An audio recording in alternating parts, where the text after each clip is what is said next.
ఎన్నికలు చేరువవుతున్నటువంటి సందర్భంలో ఓటర్ లిస్ట్లో జరిగినటువంటి అవకతవకలు వాళ్ళు చూసినట్లయితే మనం కంప్లైంట్ చేసాం, ఒక ఫిర్యాదు చేసాం మనం సెంట్రల్ ఎలక్షన్ కమిషన్కి. పెద్ద ఎత్తున ఓటర్ లిస్ట్లో ఉన్నటువంటి ఓటర్ల పేర్లు గల్లంతు చేయడం, లేనటువంటి వారి పేర్లు చేర్చడం, ఇవన్నీ కూడా రుజువులతో సహా ఏ విధంగా ఎపిక్ కార్డ్స్ ఏవైతే ఉంటాయో, ఓటర్ ఐడెంటిటీ కార్డ్ ఏదైతే ఉంటుందో దాన్ని కూడా దొంగచాటుగా వాటిని డౌన్లోడ్ చేసి వాటిలో ఆ ఫోటోలు మార్చేసి తిరుపతిలో అయితే 35,000 దొంగ ఓట్లు వేయించుకున్నటువంటి పరిస్థితి. కనుకనే పదే వై నాట్ 175 అని ఏదైతే నినాదం వైఎస్ఆర్సీపీ తీసుకుందో దీన్ని దృష్టిలో పెట్టుకునే ఈ రకంగా మనం దొంగ ఓట్లు వేయించుకోవచ్చు అన్న ధైర్యంతో వాళ్ళు ఆ నినాదం ఇచ్చారని చెప్పి మనం అందరం కూడా విశ్వసించవలసినటువంటి పరిస్థితి ఏర్పడింది.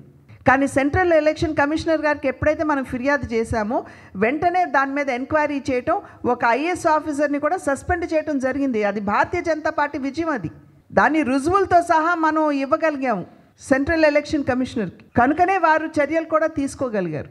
అయితే ఇప్పుడు వచ్చినటువంటి నిబంధనలో కొన్ని ఇబ్బందులు ఉన్నాయనేది భారతీయ జనతా పార్టీ పరిగణిస్తుంది. ఎందుకంటే 80 సంవత్సరాలు పైబడినటువంటి ఓటర్లు ఎవరైతే ఉన్నారో వారి ఇంటి దగ్గర ఉండే ఓటింగ్ చేయొచ్చు అనేటువంటి ఒక కొత్త నిబంధన ఇవాళ వచ్చింది మన నిన్న మొన్న చూసినట్లయితే. కానీ భారతీయ జనతా పార్టీ ప్రశ్నించేది ఏమిటంటే, ఎవరు వేయించుతారు ఈ ఓట్లు? వాలంటీర్లు వేయించుతారా? వాలంటీర్లు వేయించేటట్టయితే మనందరికీ తెలుసు అది ఏ రకంగా ఉంటుందో. అది దొంగ ఓటుగా మనం ఎట్లా పరిగణించవచ్చో మనం అందరికీ తెలియనటువంటి విషయం కాదు. కనుక దీనిని ఖచ్చితంగా Bharatiya Janata party chief election commissioner దృష్టికి తీసుకుని వెళ్ళి ఈ వాలంటీర్ మాధ్యమంగా జరిగేటట్టయితే దీన్ని మనం యాక్సెప్ట్ చేసేటువంటి పరిస్థితి లేదు అని చెప్పి ఖచ్చితంగా వారికి తెలియజేస్తాం. మనం దేశవ్యాప్తంగా చేస్తున్నాం కదా అంటే, దేశవ్యాప్తంగా వాలంటీర్ వ్యవస్థ లేదే, మన రాష్ట్రంలో ఉన్నది. ఓటర్ల బదిలీ ఇప్పుడు కొంతమంది వైఎస్ఆర్సీపీ అభ్యర్థులు ఎవరైతే ఉన్నారో వారిని ఒక నియోజకవర్గం నుండి ఇంకో నియోజకవర్గానికి మార్చినటువంటి పరిస్థితి మన రాష్ట్రంలో చూస్తున్నాం.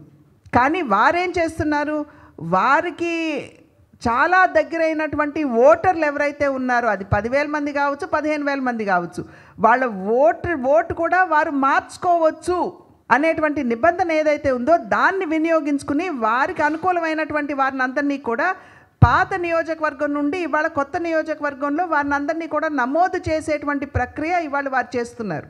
దీన్ని కూడా భారతీయ జనతా పార్టీ ఆక్షేపిస్తుంది. ఎందుకంటే ఎప్పుడైతే ఆ రకంగా చేస్తారో మరి మనందరికీ తెలుసు ఫలితాలు ఎలా వస్తాయన్నది. కనుక దీన్ని కూడా భారతీయ జనతా పార్టీ ఆక్షేపిస్తుంది.